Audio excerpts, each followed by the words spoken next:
আসসালামু আলাইকুম ভিউয়ার্স, আজকে আমি আমার আম্মুর কাছ থেকে শেখা সুজির পিঠার রেসিপি আপনাদের সাথে শেয়ার করতে যাচ্ছি। সো চলুন দেখে নেওয়া যাক পিঠাটি বানাতে আমাদের কি কি উপকরণ লাগছে।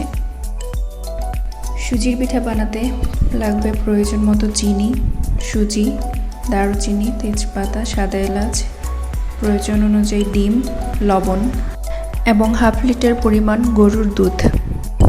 প্রথমে একটি হাঁড়িতে হাফ লিটার পরিমাণ গরুর দুধ নিয়ে নিয়েছি। এরপর গ্যাসের চুলাটা অন করে দিতে হবে এবং খেয়াল রাখতে হবে যেন গ্যাসের আঁচটা মিডিয়ামে থাকে।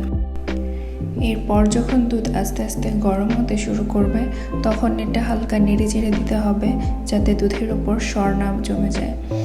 সো দুধটা যখন ফুটতে শুরু করবে তখন এতে প্রয়োজনীয় ইনগ্রেডিয়েন্টসগুলো দিয়ে দিতে হবে। সো আমি এখানে প্রথমেই দিচ্ছি প্রয়োজন মতো লবণ, এরপর দিয়ে দিচ্ছি একটি তেজপাতা, 2 টুকরো দারুচিনি এবং 3-4টা সাদা এলাচ। এই মশলাগুলো দেওয়ার কিছুক্ষণ পর যখন সুন্দর অ্যারোমা ছড়াবে তখন এতে দিয়ে দিতে হবে পরিমাণ মতো চিনি। আমি এখানে 6 চা চামচ চিনি ব্যবহার করেছি। আপনারা চাইলে চিনির পরিমাণ বাড়িয়ে কমিয়ে নিতে পারেন, যেহেতু পরে পিঠাগুলো আবার চিনির শিরায় ডুবাতে হবে। সো এখানে চিনির পরিমাণ কম বেশির জন্য পিঠার স্বাদে কোনো পার্থক্য আসবে না। এরপর দিয়ে দিচ্ছি 1 কাপ পরিমাণ সুজি। সুজিগুলো দেওয়ার পর অবশ্যই অনবরত নাড়তে থাকতে হবে। এক সময় দেখা যাবে সুজিগুলো ঘন হয়ে আসছে। এক পর্যায়ে সুজিগুলো একটি শক্ত ডোয়ে পরিণত হবে। অবশ্যই ডোটা অনেকটা ঘন করতে হবে। ঘন হয়ে আসার পর এটি একটি বাটিতে নামিয়ে নিতে হবে। এটি নামিয়ে নেওয়ার পর এটিকে হালকা ঠান্ডা করার জন্য 5 মিনিট আমি এটাকে এভাবেই রেখে দেব। এরপর এটাতে আমি 2টো ডিম দিয়ে দিচ্ছি। ডিম দিয়ে দেওয়ার পর এটিকে অনেক সুন্দরভাবে মথে নিতে হবে। সুজির সাথে ডিমগুলো সুন্দরভাবে মিশিয়ে নেওয়ার পর এটি একটি আঠালো ডোতে পরিণত হবে। সো এটি আমি এভাবেই রেখে দিচ্ছি এবং গ্যাসের চুলায় অন্য একটি হাঁড়িতে বসিয়ে দিচ্ছি চিনির শিরা তৈরি করার জন্য। হাঁড়িতে আমি 1 কাপ পানি দিয়ে দিয়েছি এবং 1 কাপ পরিমাণ চিনি দিয়ে দিয়েছি।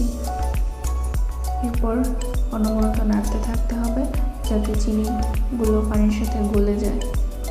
এরপর একটি দিয়ে দিচ্ছি 2টো দারচিনি, সাদা এলাচ এবং তেজপাতা। শিরা থেকেও যাতে সুন্দর অ্যারোমা ছড়ায় এই জন্য আমি এই মশলাগুলো ব্যবহার করেছি। চিনির শিরা রেডি। এখন আমি পিঠা তৈরি করে নিচ্ছি। যেহেতু ডোটা অনেক আঠালো তাই হাতে সামান্য পরিমাণে সরিষার তেল ব্যবহার করতে হবে যাতে হাতের সাথে ডোটা লেগে না যায়, পিঠা তৈরি করতে সহজ হয়। সো আমি অনেকগুলো পিঠা একসাথে তৈরি করে নিয়েছি।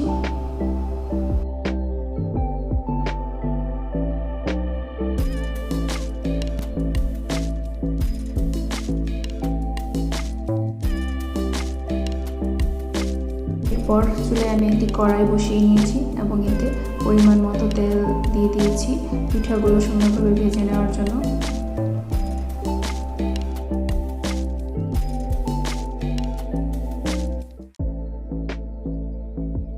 পিঠাগুলোকে ভাজতে ভাজতে যখন হালকা বাদামি রঙের হয়ে আসবে তখন এগুলোকে নামিয়ে নিতে হবে।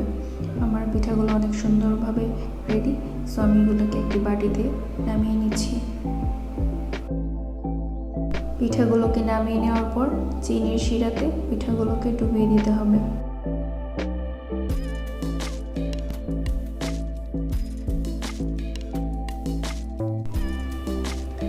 আমি সবগুলো পিঠাই ভেজে নিয়েছি এবং সবগুলো চিনির শিরাতে দিয়ে দিয়েছি। সো আমার পিঠা এখন রেডি। সো আপনারা চাইলে অল্প সংখ্যক কিছু ইনগ্রেডিয়েন্ট দিয়ে আপনারা বাসায় এই পিঠাটি বানিয়ে ফেলতে পারেন। আশা করছি আপনারা অবশ্যই বাসায় পিঠার রেসিপিটা ট্রাই করবেন। রেসিপিটা ভালো লাগলে অবশ্যই সবাই কমেন্ট বক্সে জানাবেন।